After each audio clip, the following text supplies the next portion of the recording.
Hello everyone, this is Venom Geek Media here, and I'm here today with another discussion video. And this is going to be on a long-standing topic that has been done to death, but I'm gonna throw my hat into the ring because I still see people talking about it, and I still see people throwing these theories about. So yes, I'm going to jump in on it and hopefully put it to bed. And that is the Federation Communist. Now, I'm sure you've seen people, probably people who are pro-communist. I say pro-communist as in terms of they've probably never been within 5 miles of a communist regime. The kind of people who say it hasn't really been properly tried, that insist the Federation is absolutely communist. And this is more broadly a discussion on the economy of Star Trek, and so Generation Tech did a video 2 years ago. Wow. Okay. Where they kind of say they're a bit like Bernie Sanders. I'm like, oh, I suppose. But basically, I left a comment, and boy, did that comment that had a lot of attention. Yeah, and I basically say, look, capitalism operates on the basic principle that everything is finite, and its value is generally, not always, but generally dictated by scarcity and also demand, supply and demand. When you can replicate things, you have broken supply and demand. So to say that the Federation is anywhere on the economic scale is not really fair. It doesn't really apply to them. Now, there are businesses, that's kind of inevitable. As communism, I saw this video by the Symposium, and he talked about it, how the Enlightenment, or post-Enlightenment, basically the French Revolution, kind of births into the world. Well, the French Revolution in tandem with the Industrial Revolution, anyway, I'm getting there. But those kind of revolutions, both in commerce and thought in the 19th, early 20th century, bring about 3 ideologies. They form a triangle, and that's liberal humanism, communism, Marxism, which is kind of a descendant of anarchy, and fascism. And basically, all of these are trying to get to the same place. They're trying to get to a utopia. They're all kind of trying to get to what Star Trek is. And no film theory, the Federation is not fascist, because if they were fascists are pretty open and blatant about it, and they don't really pretend that they're not. They're pretty happy to talk about all their fascism. So, yeah, no, the Federation definitely isn't fascist. But they're all trying to get to achieve some kind of paradise, and they all kind of believe that there's different approaches to it. So, for the liberal humanist, you have basically, it's by allowing the freedom of the individual and allowing individuals to take initiative and be creative, that we will eventually kind of build towards a paradise.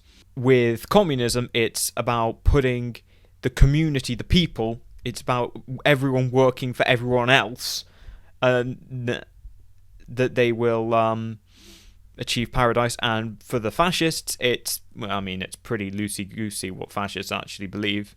But it's about the state. The state is at the center of it, and if everyone contributes towards the state, and the highest virtue is the state, which the Cardassians definitely are, then we will achieve utopia. There are problems. You might say, well, yeah, but kind of they all end up, well, they don't kind of end up being the same. But you would say, I think a lot of people would say, well, hang on, why is communism looking like fascism in terms of everyone's basically working for the state? And that's because the two get conflated.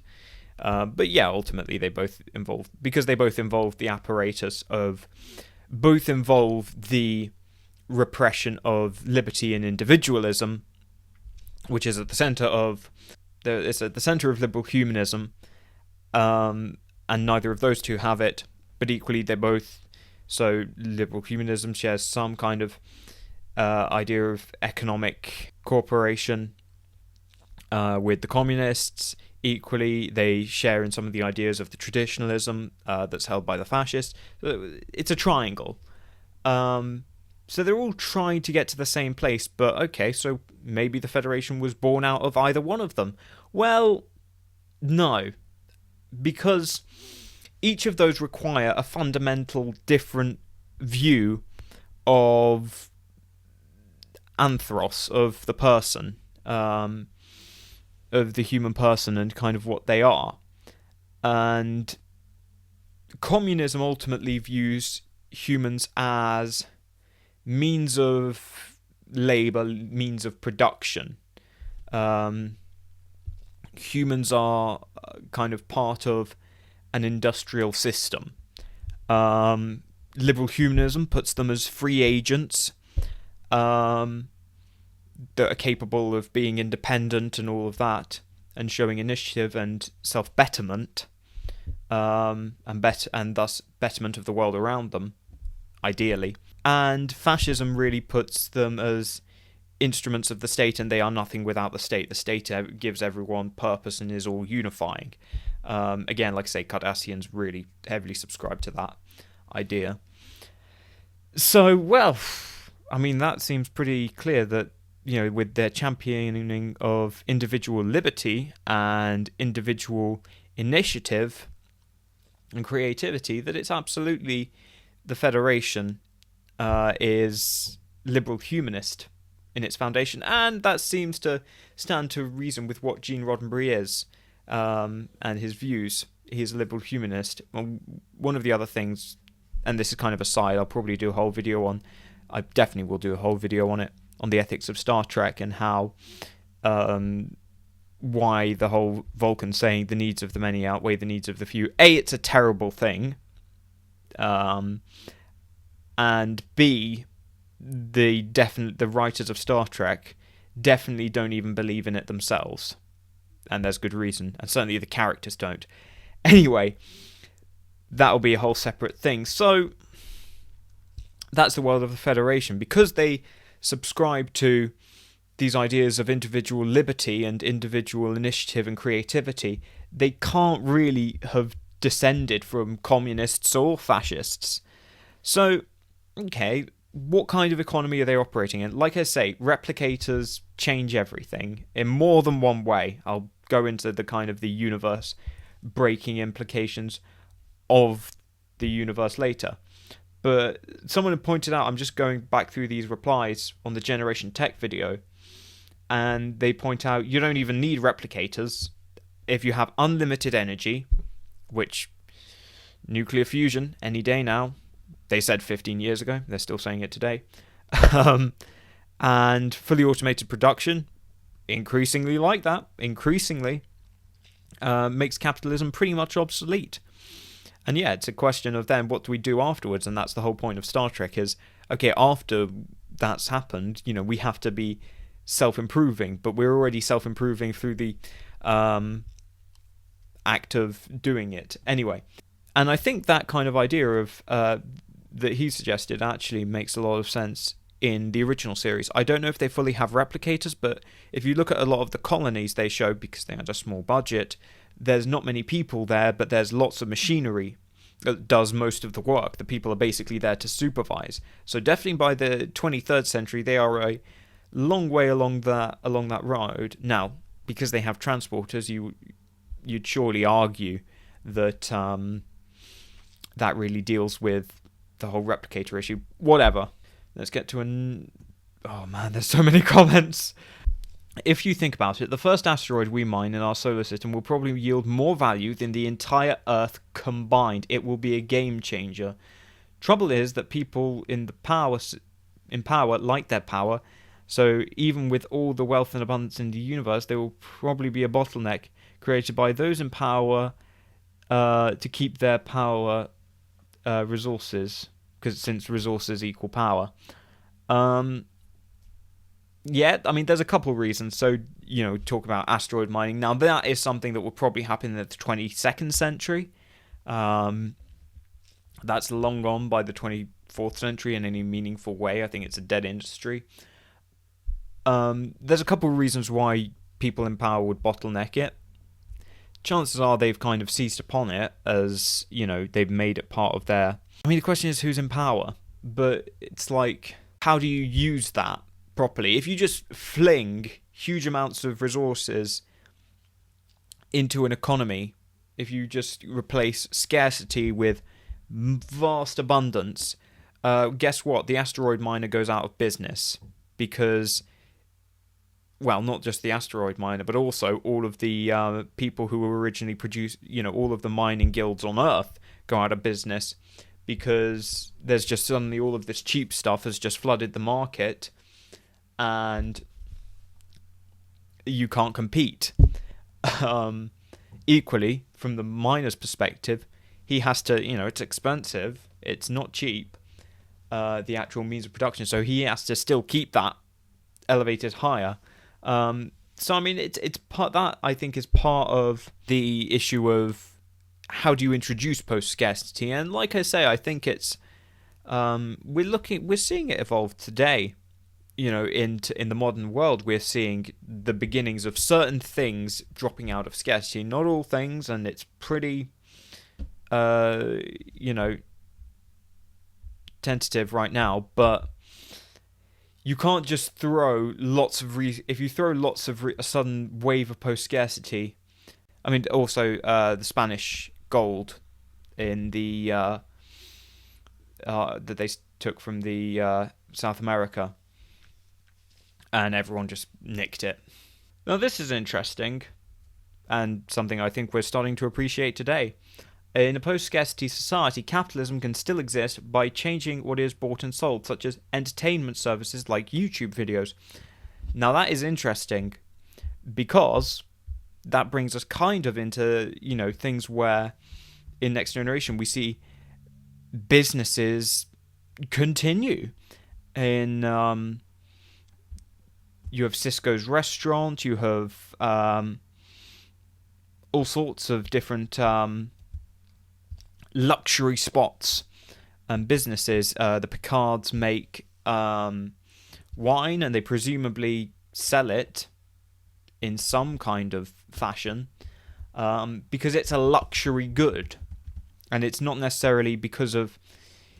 And here's and that's the thing, actually, with the value of certain items... It's not actually how scarce it is, it's the labour that has gone into it, how that is valued, and that sense of authenticity, which is why sort of more luxury industries that evolve very well in a liberal humanist society, and don't do so well, so like restaurants, cinemas, theatres, they kind of naturally spring up in a free, liberal, humanist society, but they don't so much in a communist society, because you have to... Basically, the state has to go ahead and make them.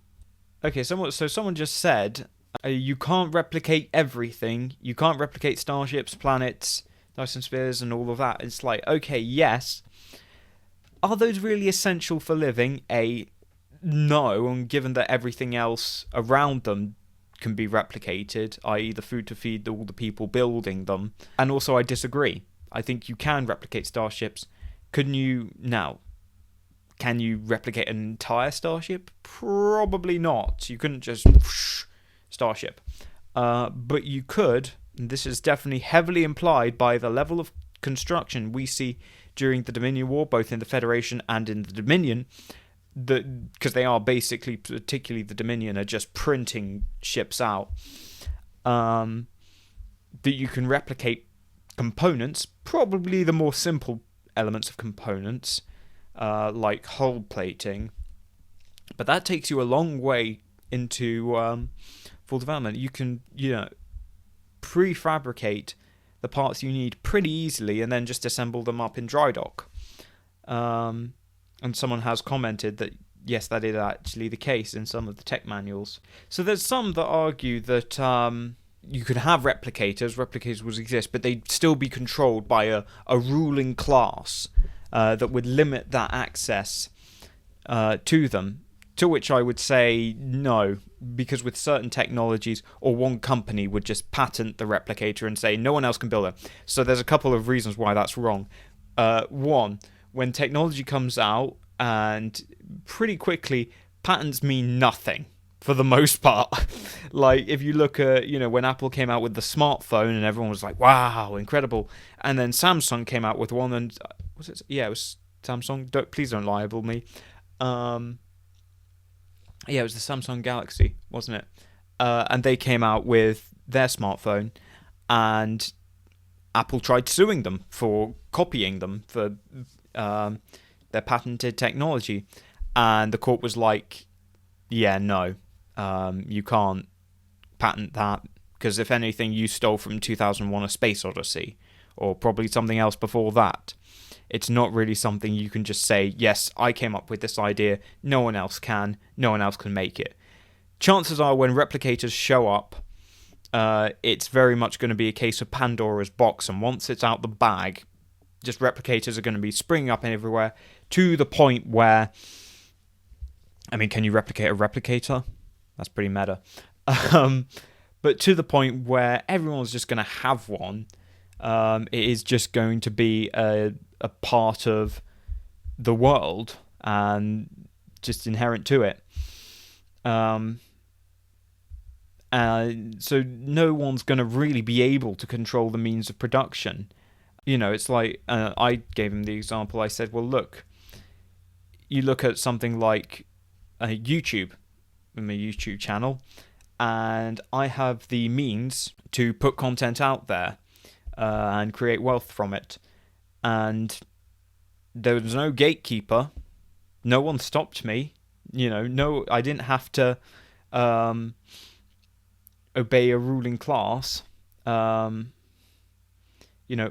have here as I sit recording, I have my means of production, and I have the means of distribution. Then there's no gatekeeping. And that's kind of the key thing, is that, again, once with certain technology, like the internet, like YouTube has become, like I think 3D printing will eventually be, once the genie's out the bottle, it's not going back.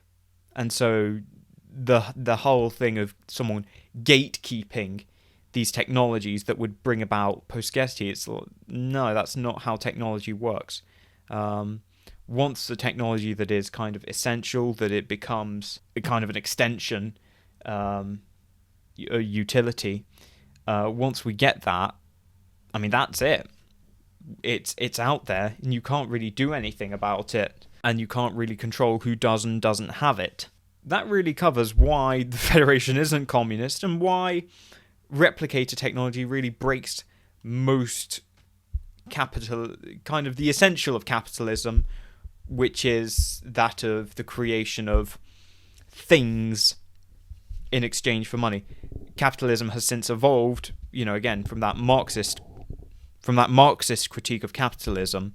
I mean, capitalism for Marx, is actually a bit of a caricature.